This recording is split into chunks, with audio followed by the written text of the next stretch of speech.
sobre Ti que queremos aprender mais essa noite. É sobre o Senhor. Ensina-nos através do Teu servo. Ensina-nos a sermos mais parecidos contigo, Jesus. Essa é a nossa oração. Em nome de Jesus. Amém.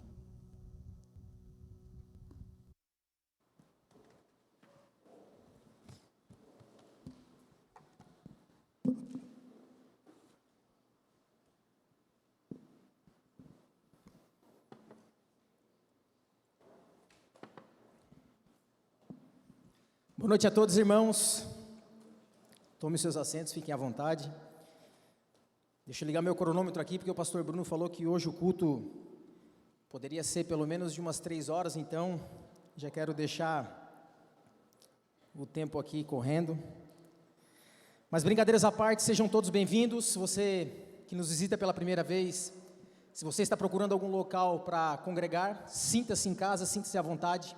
Final do culto, se possível, deixe seu contato ali atrás com os nossos voluntários, para que nós possamos te conhecer melhor.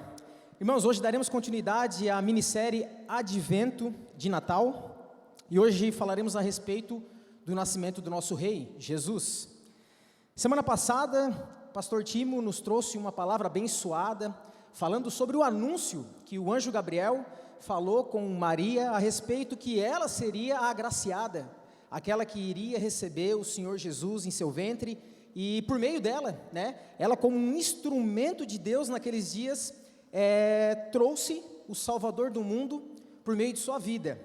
Aprendemos muito semana passada, por Maria ter se colocado à disposição, naquele momento, mesmo correndo todos os riscos, que uma mulher já prometida a casamento, do nada aparece grávida, e todos os riscos, que nós aprendemos semana passada, que Maria estava correndo naqueles dias, risco de ser apedrejada, risco de morte, mas em nenhum momento Maria não obedeceu, e em nenhum momento não obteve, por fé, aquilo que o próprio Deus estabeleceu para aqueles dias.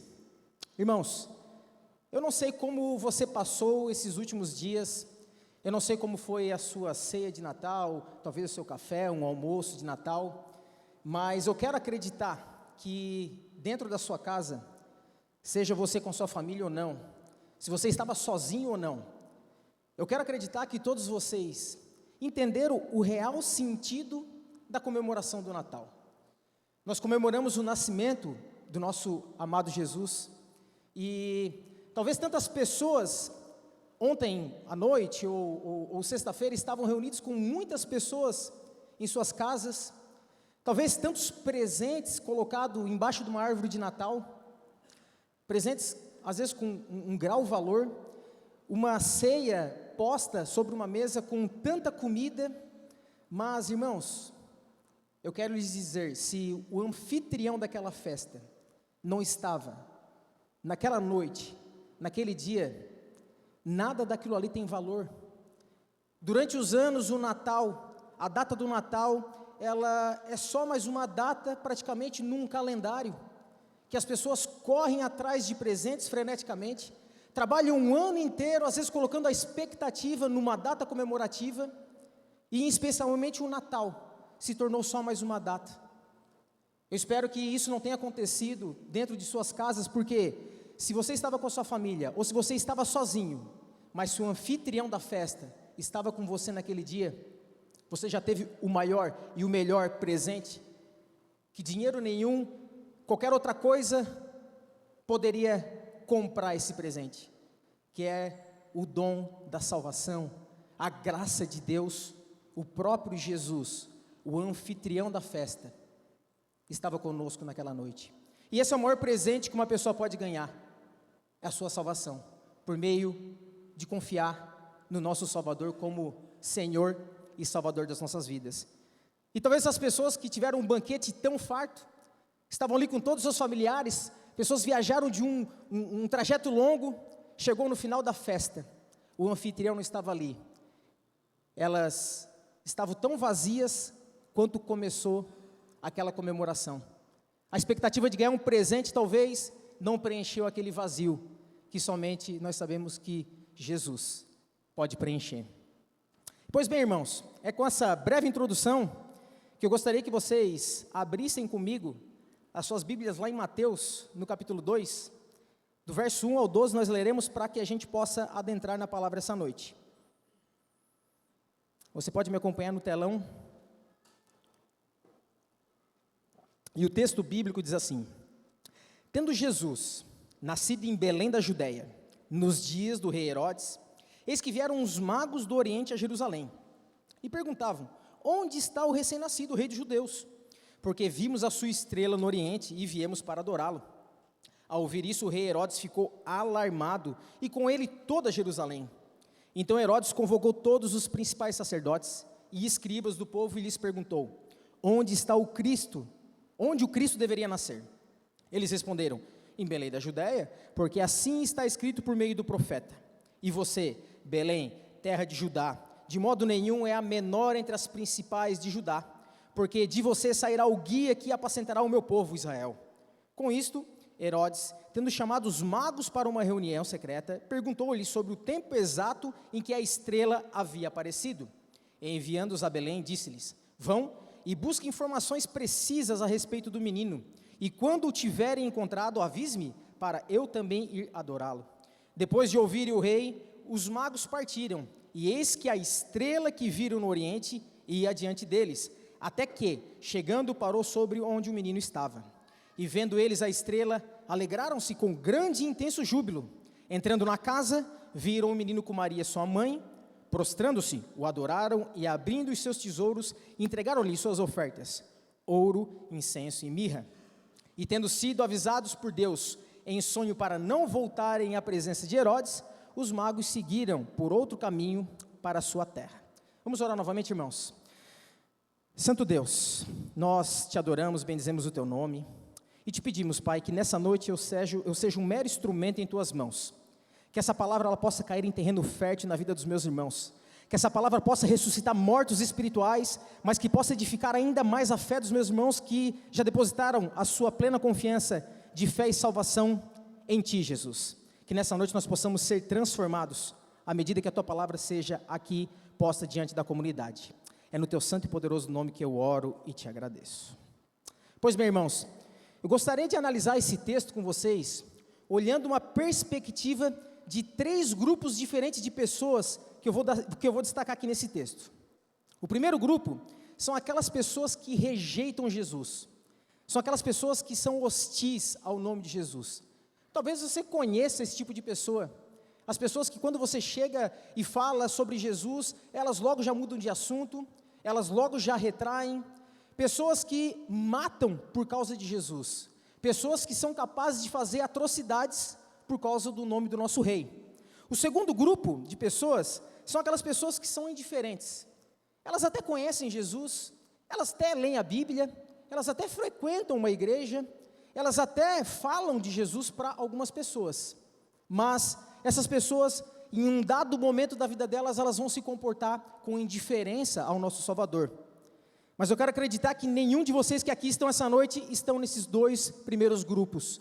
Eu gostaria de acreditar que todos que vocês que estão aqui estão nesse terceiro grupo, que são as pessoas que estão totalmente rendidas a Jesus.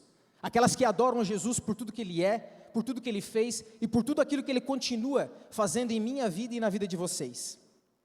Irmãos, Jesus é o homem mais paradoxal quando adentrou, quando caminhou nessa terra. Jesus, ao mesmo tempo que Ele é muito amado, Ele é muito odiado. Jesus, ao mesmo tempo que Ele atrai muitas pessoas para Ele, Ele incomoda muitas pessoas também. Ele alegra uns, mas ao mesmo tempo Ele apavora muitas pessoas. Irmãos, nós comemoramos de ano em ano a data do Natal. Por quê? Porque o nosso Salvador está vivo. O nosso Salvador cresceu. O nosso Salvador cumpriu todo o seu ministério. O nosso Salvador morreu numa cruz para que hoje eu e você tivéssemos vida e vida em abundância. Mas eu quero te falar que ao 3º dia Ele ressuscitou, e Ele está vivo, Ele está mais vivo do que esse culto que está acontecendo. Ele está aqui essa noite e Ele quer transformar a minha vida e a sua, Ele quer continuar transformando a minha vida e a sua, e nós lembramos, comemoramos o Natal por quê? Porque Ele está vivo. Alguém de vocês já ouviu falar, alguém que comemora o aniversário de uma pessoa que já morreu? Não, ninguém comemora o aniversário de pessoas que já morreram. Todos os imperadores, Buda, todos os outros grandes que já passaram por essa terra, grandes perante a humanidade, já morreram. As pessoas já não lembram com tanta intensidade como lembram de Jesus, porque esses já estão mortos, já jazem, mas Jesus está vivo. E é por isso que você, nessa noite, está aqui, e é por isso que eu gostaria que você prestasse muita atenção no texto, para que se existe algo ainda que precisa ser mudado na sua vida, para que você seja um verdadeiro adorador, como no texto nós vamos ver, o Espírito Santo possa nessa noite te incomodar, a ponto de Ele realmente te transformar. Amém? Verso 1, irmãos. E tendo Jesus nascido em Belém da Judéia, nos dias do rei Herodes, eis que vieram uns magos do Oriente a Jerusalém. Irmãos, primeiro vamos entender quem é esse Herodes. A Bíblia ela nos relata 4 Herodes. Esse Herodes do texto de Mateus é Herodes o Grande. A Bíblia nos relata outros 3 Herodes. Herodes que era o Antipas, filho de Herodes, quando Herodes o Grande, que é esse, morre. Herodes Antipas, ele assume o seu trono, que fala nos evangelhos. O terceiro Herodes é o Herodes Agripa I, que é relatado lá nos evangelhos e também relatado lá em Atos, quando começa uma grande perseguição em Jerusalém. Esse Herodes é aquele que começa a perseguir os apóstolos de Jesus, é ele que manda matar Tiago, é ele que manda prender Pedro, e também existe um terceiro Herodes, que é o Agripa II. Esse Herodes Agripa II é aquele que, num grande discurso do apóstolo Paulo, quando Paulo fazia sua defesa, é aquele que diz: Paulo, por muito pouco tu não me persuades a me tornar cristão. Então, quando vocês estiverem lendo os evangelhos e Atos, nós precisamos identificar quem são esses Herodes que a Bíblia nos fala. Esse Herodes, o Grande, era aquele o qual Jesus nasceu naqueles dias. Esse cara era um cara totalmente desequilibrado. Era um cara que, se qualquer coisa colocasse o seu trono ou o seu poder em risco, ele faria qualquer atrocidade para que isso não viria a ocorrer. Eu quero exemplificar esse primeiro grupo de pessoas, que rejeitam Jesus, que hostilam Jesus, com Herodes. E quais foram as atitudes que Herodes teve em relação a Jesus, quando ele soube que os magos chegaram a Jerusalém e perguntaram que um novo rei havia nascido? Em primeiro lugar, verso 3, ao ouvir isso, o rei Herodes ficou alarmado e com ele toda Jerusalém. Irmãos, imagine como ficou Jerusalém. Os WhatsApps de Jerusalém só falavam sobre um novo rei que havia nascido. Os telejornais de Jerusalém só falavam sobre um novo rei que tinha nascido. E Herodes ficou totalmente alarmado, ficou totalmente em pânico. Por quê? Porque qualquer coisa que colocava o trono desse rei em perigo, esse cara, ele ia atrás para aniquilar o que poderia colocar a obsessão que esse cara tinha pelo poder. Para vocês terem noção, alguns fatos que Herodes o Grande cometeu: por exemplo, manda seus 2 filhos estudarem em Roma, Alexandre e Aristóbulo, e quando esses 2 filhos terminam de estudar e estão voltando para Jerusalém, as pessoas começam a falar: olha, Herodes, esses teus 2 filhos provavelmente vão ser muito melhores do que você, esses teus 2 filhos provavelmente vão tomar o teu trono logo logo. A primeira atitude que Herodes teve foi de matar os seus 2 filhos, porque seus 2 filhos estavam colocando em jogo o seu trono. Da mesma maneira, Herodes, ele manda matar a própria esposa.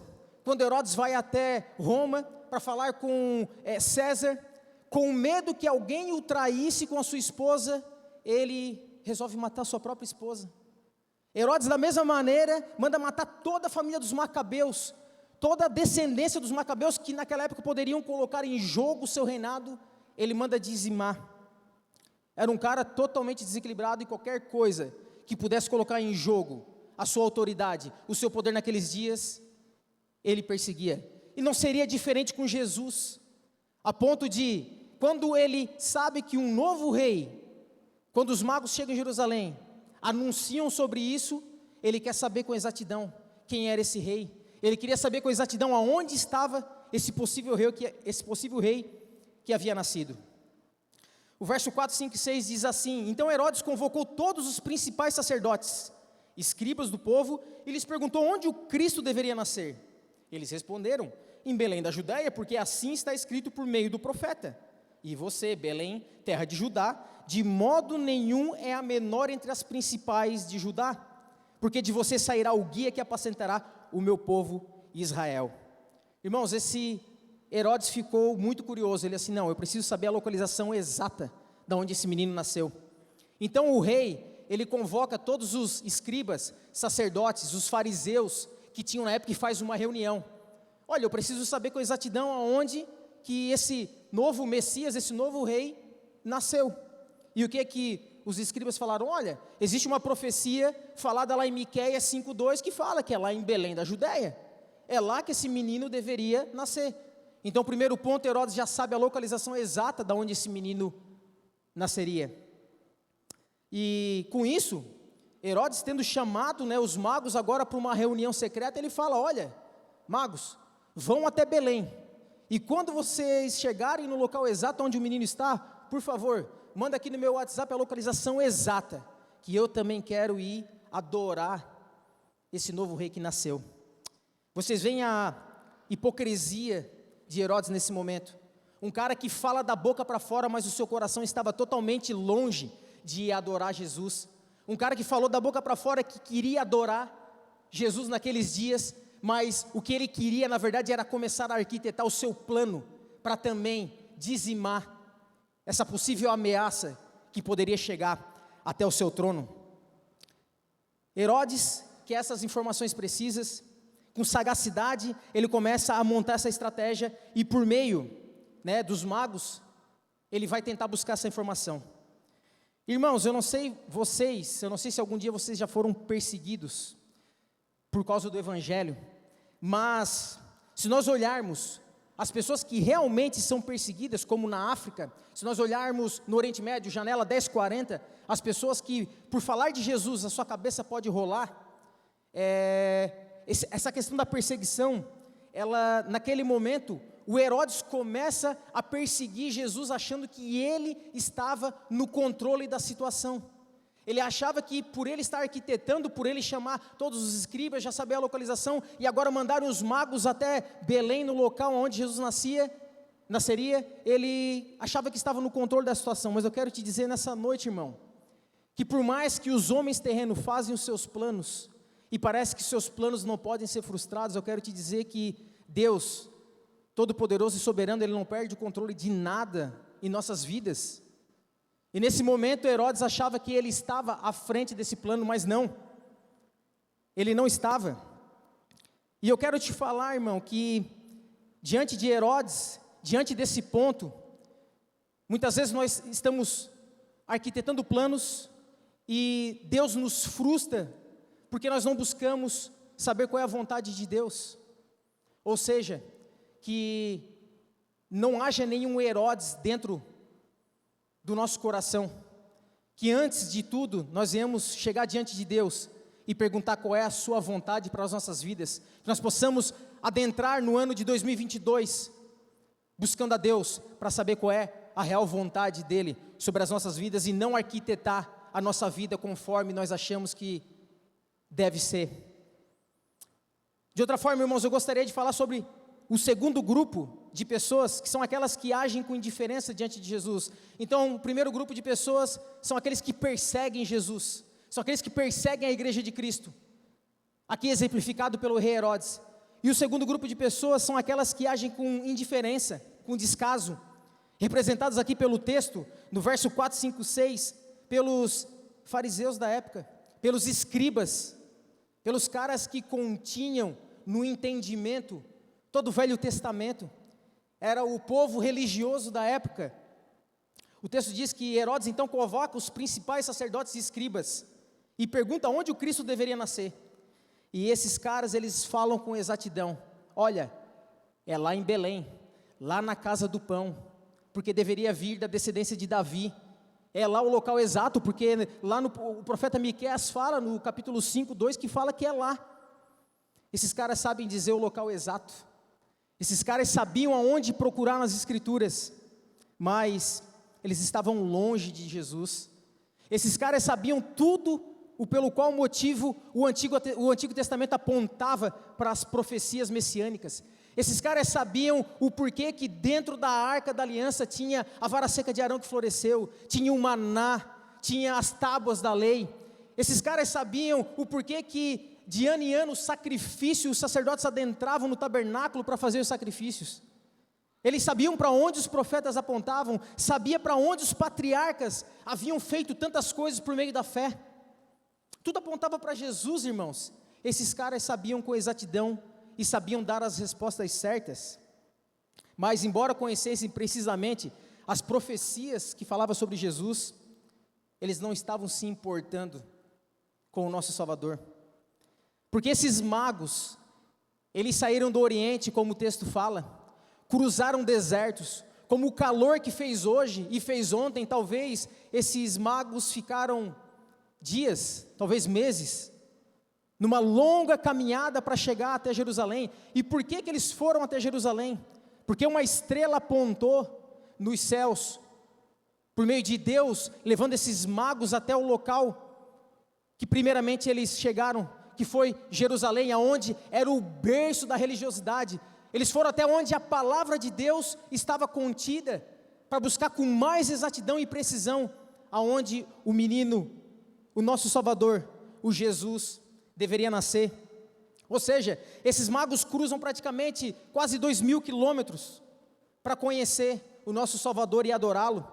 Mas os especialistas em religião, os fariseus, os saduceus, os escribas, estavam ali em Jerusalém, talvez a menos de 10, 15 quilômetros de Belém, e permaneceram ali, não se moveram, agiram com indiferença.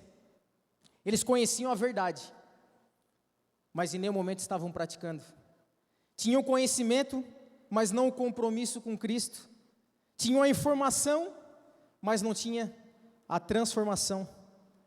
Como Nicodemos, que chegou diante de Jesus, um fariseu da época, falou: olha, a gente vê que tu faz sinais maravilhosos, a gente vê que tu faz tantas coisas e nós não conseguimos entender.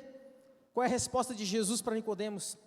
Se tu não nascer de novo, querido, nada vai acontecer na tua vida. Eu li algo interessante, que Jesus pode nascer 1.000, 2.000, 3.000 vezes, mas se tu, que me ouve essa noite, não nascer de novo, nada vai adiantar, nem na minha vida e na sua. Nós precisamos nascer de novo, e nós nascemos uma vez só. Quando tu tens um encontro com Jesus, tu não estás num processo de conversão, ou você nasceu de novo, ou você não nasceu. As crianças não estão nascendo de uma mesma mãe, uma mesma criança todos os dias no hospital. Não, a criança nasce uma vez só. Ou você nasceu de novo, ou você ainda não nasceu. Ou seja, talvez você precisa refletir se aquilo que você tem no seu entendimento, aquilo que você conhece de Jesus, aquilo que você lê sobre Jesus, não é só religiosidade ou só entendimento, como esses fariseus, como esses saduceus da época. Eles sabiam tudo sobre o nascimento do Messias, mas não foram fazer o que era de mais importante, que era sair lá de Jerusalém para ir até Belém para adorá-lo. A indiferença deles, irmãos, é a mesma que não fez com que eles fossem até a manjedoura para adorar o nosso rei, ainda bebê. Mas eu confirmo para vocês que nenhum desses fariseus, escribas, saíram junto com os magos e foram até Belém. Sabe por quê? Porque Jesus, assim que começa a cumprir o seu ministério, aqueles 3 anos que Jesus anda por toda a região de Belém, toda a região de Nazaré, toda a região de Genezaré, aonde ele fez todas as suas maravilhas, são esses mesmos caras, indiferentes com a palavra de Deus, aqueles caras que se achavam os doutores da lei, que cravaram o meu e o seu Salvador naquela cruz, são os mesmos. E eu quero te dizer que, se tudo aquilo que nós lemos não descer para o nosso coração e causar uma transformação nas nossas vidas, é só conhecimento, irmãos. Tantas pessoas nos dias de hoje, elas estão vivendo como esses fariseus da época.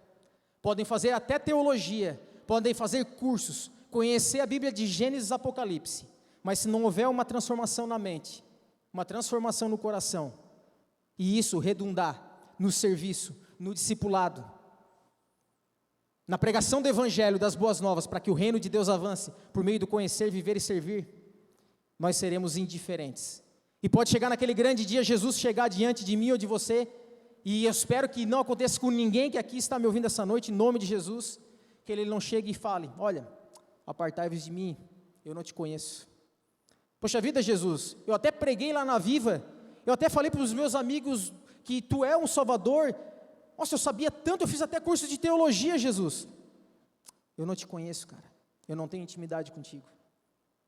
Ou seja, irmãos, nós precisamos refletir sobre tudo aquilo que, de domingo a domingo, de PG em PG, é falado, para que, por meio de nossas vidas, nós como servos e instrumentos de Deus, o Evangelho, venha não só transformar as nossas vidas, principalmente, mas que nós possamos transformar vidas e transformar mundos.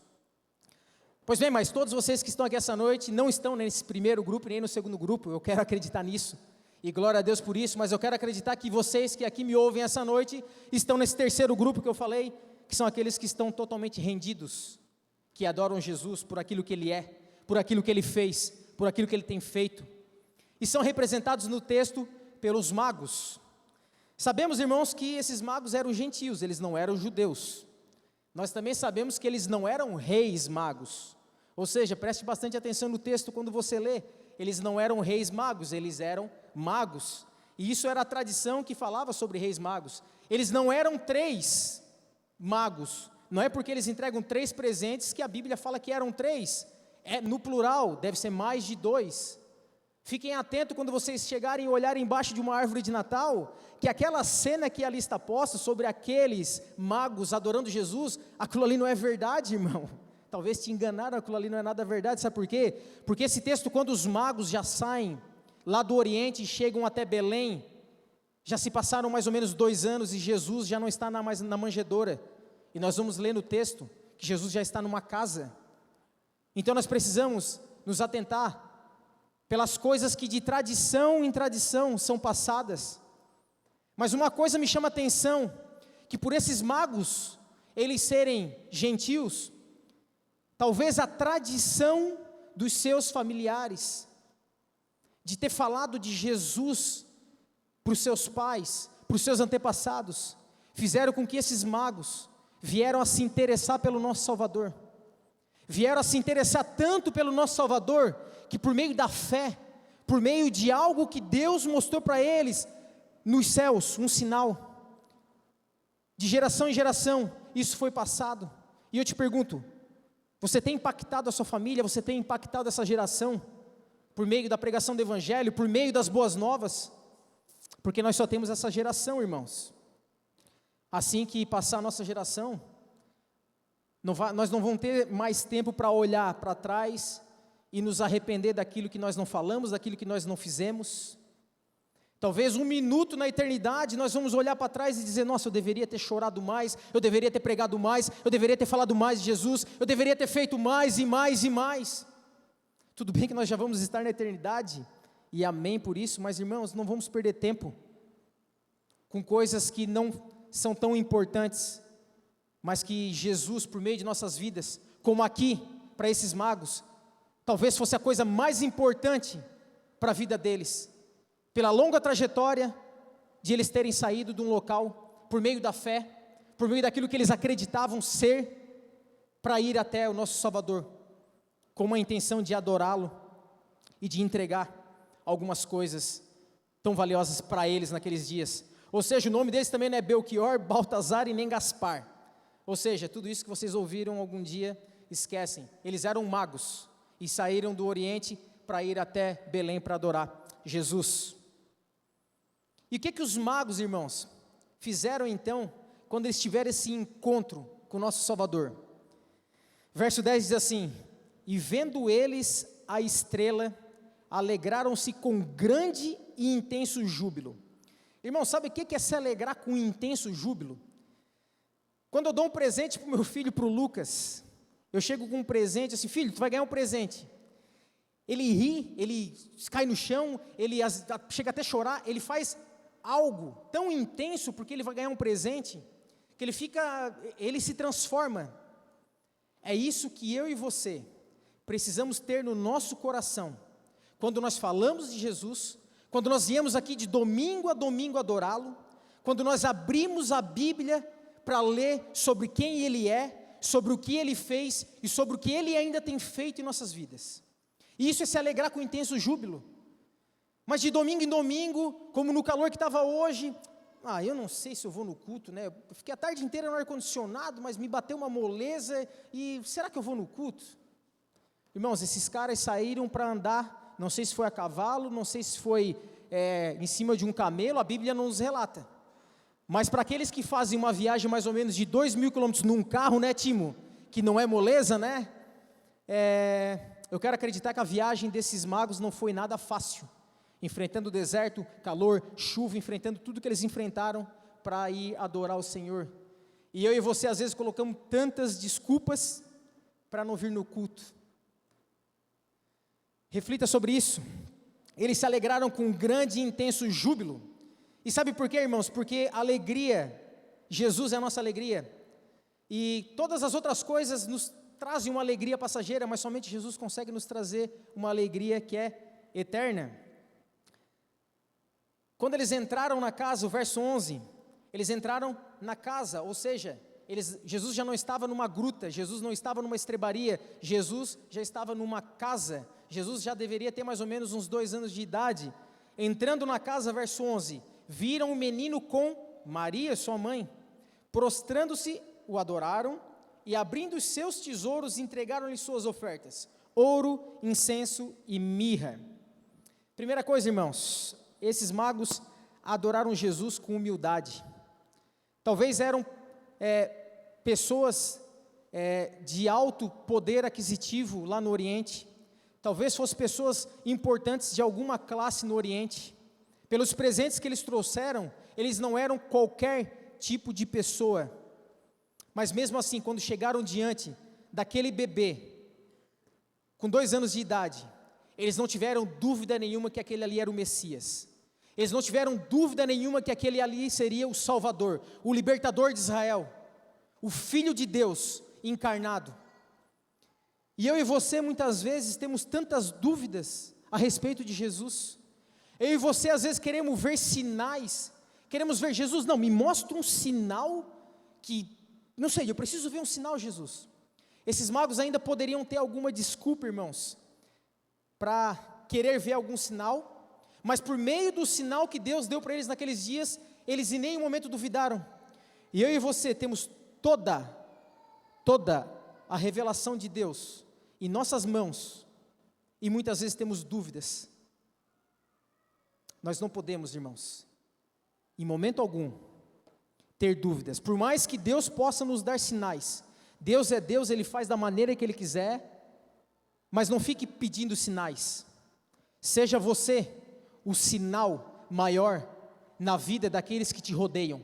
Seja você o sal da terra e a luz do mundo. Esse vai ser o maior sinal que eu e você podemos fazer para que ocorra uma transformação ao nosso redor. Esses magos adoraram Jesus com humildade. O nascimento de Jesus já havia ocorrido mais ou menos há 2 anos, ou seja, era um bebê, mas ali estavam aqueles magos prostrados, com o rosto no chão, adorando o nosso Salvador. Eles presentearam Jesus com ouro, incenso e mirra, levaram aquilo que eles tinham de melhor nessa longa trajetória. Eles levaram aquilo que já simbolizava. O ouro era dado para aqueles que eram reis na época. Jesus ali já simbolizando sendo o rei, o Deus Todo-Poderoso, o Rei dos Reis e Senhor dos Senhores. O incenso ali simbolizado era um presente dado às divindades da época. Era mais um presente que já simbolizava que o nosso eterno Salvador estava ali presente. E a mirra é o presente dado para aquele que está destinado a morrer. Ou seja, tudo aquilo que Jesus era, tudo aquilo que Jesus faria, já estava ali simbolizado por esses magos. Esses magos sabiam muito mais, tinham muito mais aplicabilidade, talvez do pouco que eles sabiam sobre Jesus, do que os fariseus, os escribas, que sabiam tanto da palavra, os caras decoravam a Torá, os caras recitavam os salmos em praça pública e falavam: olha, eu jejuo tantos dias, eu faço isso, eu faço aquilo outro.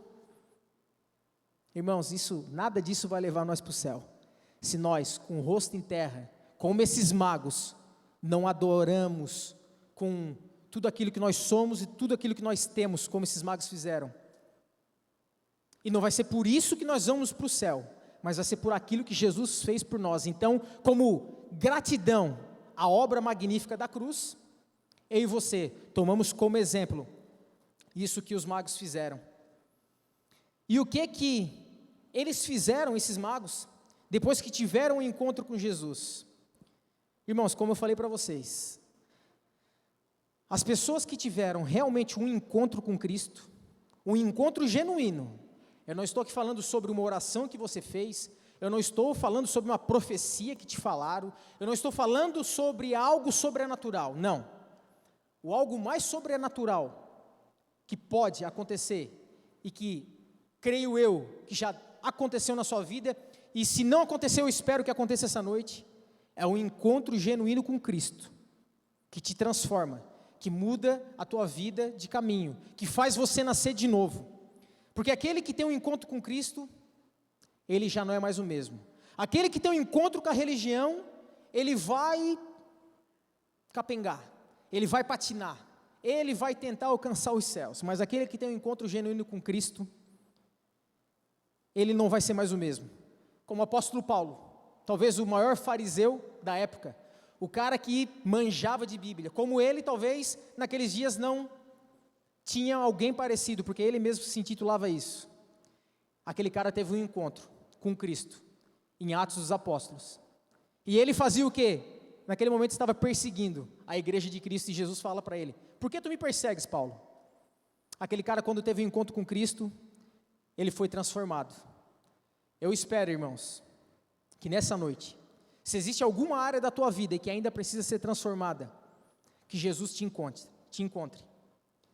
Nem que tu tenha que ter um sonho com Cristo, nem que Jesus possa fazer algo para te surpreender. E a minha oração é que Ele faça, para que o teu coração incrédulo, como de Tomé diante de Jesus, não venha passar nenhum tipo de dificuldade, porque por meio das Escrituras, nós conhecemos Ele. Basta você abri-la e pedir para o Espírito Santo te mostrar quem Ele é. E aquele que tem um encontro com Cristo, como esses magos, irmãos, eles começam a ter um certo grau de intimidade com Deus. Naquele momento, o próprio Deus se revela por sonho para os magos e diz: olha só, não volta mais pelo mesmo caminho que vocês vieram, não voltem mais até Herodes, vão por outro caminho. Ou seja, naquele momento, eles começam a ter intimidade com Deus. Quando eu e você nos convertemos de verdade, quando eu e você nascemos de novo, um dos fatos que acontece em nossa vida é ter intimidade com Deus. Nós começamos a ter o Espírito Santo nos guiando, nos movendo. O segundo ponto que mostra que esses magos, quando tiveram um encontro com Jesus, eles foram transformados, foi a obediência. Ali naquele momento eles podiam dizer: não vamos acreditar nesse sonho aqui, vamos voltar pelo esse mesmo caminho, vamos até Herodes, porque Herodes pediu para que a gente voltasse e falasse a localização exata da onde o menino havia nascido. Não. Uma nova característica de uma nova criatura, além de intimidade com Deus, é a obediência. Você precisa ser obediente, irmão. Você precisa ser obediente àquilo que Deus tem te pedido, ao que Deus tem te falado. Porque se você não está em obediência, você está em pecado. Você precisa ouvir a voz de Deus. E só consegue obedecer aquele que ouve. Só consegue obedecer aquele que tem intimidade. Porque senão você acha que você está obedecendo, mas muitas vezes é você fazendo de forma intuitiva. Busque Deus.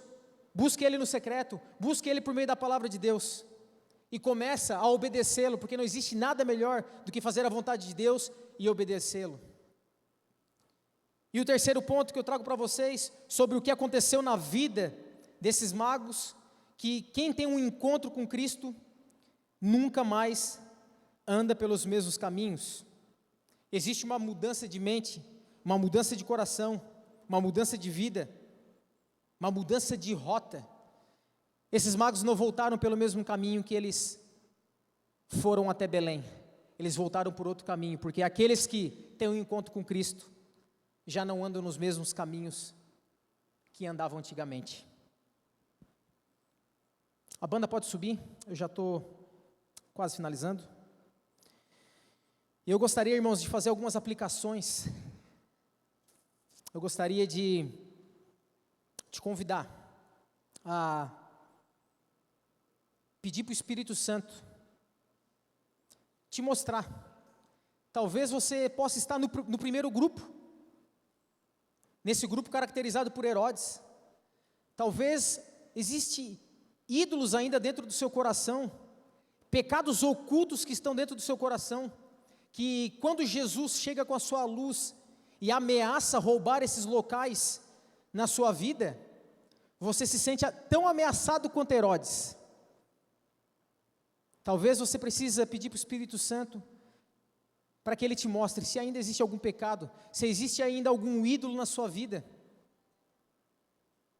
Somente Ele pode te mostrar, somente Ele pode te falar se existe algo ainda que ameaça esse local de exclusividade na sua vida, porque Deus não divide a sua glória com ninguém. Se você tentar dividir algo dentro do seu coração com Jesus, só existe espaço para uma coisa ou para outra. E a minha oração é que essa noite Jesus possa ocupar esse local por completo no teu coração. Talvez você possa estar no segundo grupo, que são os fariseus da época, que são os saduceus. Não, Guilherme, mas eu não me comporto dessa maneira. Talvez você em alguns momentos se comporta, mas você não percebe. Esses fariseus saduceus da época não perceberam que eles estavam a 10 quilômetros da onde o Salvador do mundo, o prometido de Israel, aquele que a sombra do Antigo Testamento tanto falava e tanto eles esperavam, e eles rejeitaram. Jesus veio para os seus e eles os rejeitaram. Talvez a religiosidade tenha ofuscado os olhos daqueles caras na época, endurecido o coração, mas existe esperança, irmãos, para o primeiro grupo, para o segundo grupo. Jesus é a nossa esperança, Ele está vivo, ressurreto. Talvez essa noite é a noite em que você possa dizer: Jesus, se eu tenho me comportado como Herodes, me perdoa, ocupa totalmente o meu coração. Eu não quero mais dividir nada com o espaço que tu precisa habitar em mim. Derruba ainda todos os ídolos que ainda querem dividir o poder do meu coração. Talvez você se encontre nesse segundo grupo, e existe esperança para esses, como houve esperança para o apóstolo Paulo, como houve esperança para Nicodemos naqueles dias, há esperança ainda para esses, que por acharem que tanto sabem, não vão alcançar os céus, mas por se humilharem, por diminuírem diante da majestade, do senhorio de Cristo, com certeza ainda há esperança para esses. Mas eu quero acreditar que todos vocês que aqui estão me ouvindo já estão nesse grupo dos magos, desses que adoram Jesus como Senhor e Salvador. Essa é a minha oração, que o ano de 2022 que está por vir possa ser um ano em que a nossa mente, o nosso coração e as nossas mãos estejam dispostas a fazer que o reino de Deus avance por meio de nossas vidas, que nós não venhamos a encontrar nenhuma dificuldade, nós não venhamos a colocar nenhum empecilho, e que esses magos sejam aqui um instrumento para fortalecer a nossa fé ainda mais, ainda que nós tenhamos que andar por desertos com calor altíssimo, ainda que nos custe dar aquilo que é de mais valioso para as nossas vidas. Mas você, irmão,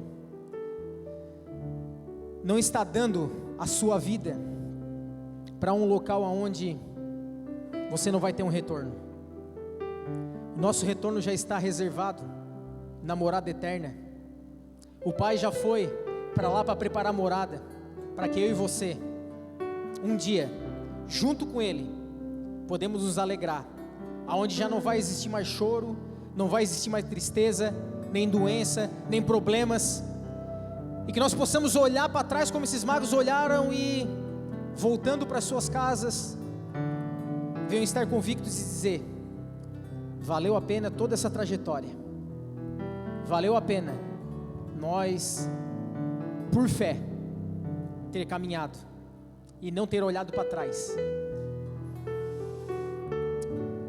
Senhor Jesus, eu te agradeço, Pai. Eu te agradeço porque as tuas infinitas misericórdias têm se renovado sobre as nossas vidas. Nós te agradecemos pela obra magnífica da cruz que nos livrou da ira do Deus Todo-Poderoso e abriu um novo e vivo caminho que não é alcançado por meio do intelecto, por meio das condições financeiras, por meio daquilo que nós temos ou daquilo que nós somos, mas o nosso nome que é escrito no livro da vida, ele é escrito pelo Senhor. Foi o Senhor que fez uma escada dos céus e veio até a terra e nasceu numa manjedoura, se humilhou. A sua maior humilhação foi o Deus Todo-Poderoso, Criador dos céus e da terra e de tudo que há, entrar no ventre da criatura,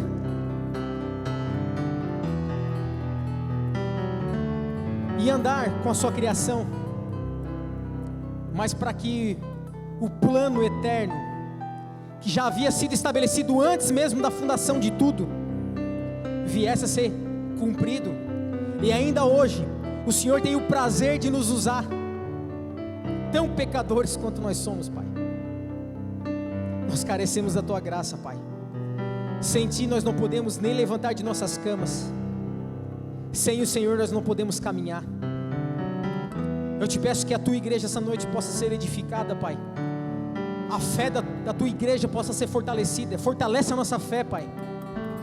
Ressuscita aqui aqueles mortos espirituais, Pai.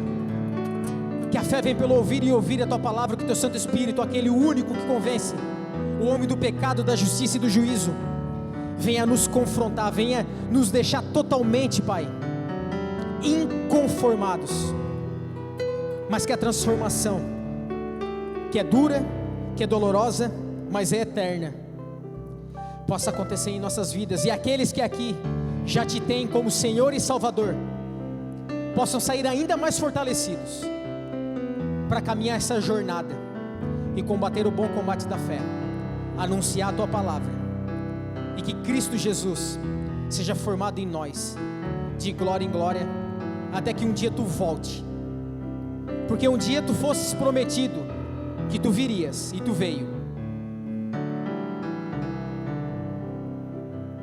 e a Bíblia nos fala que um dia Tu voltará, para buscar a Tua igreja.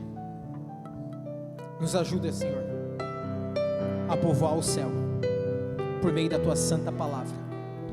É no Teu santo e bendito e poderoso nome que eu oro e Te agradeço.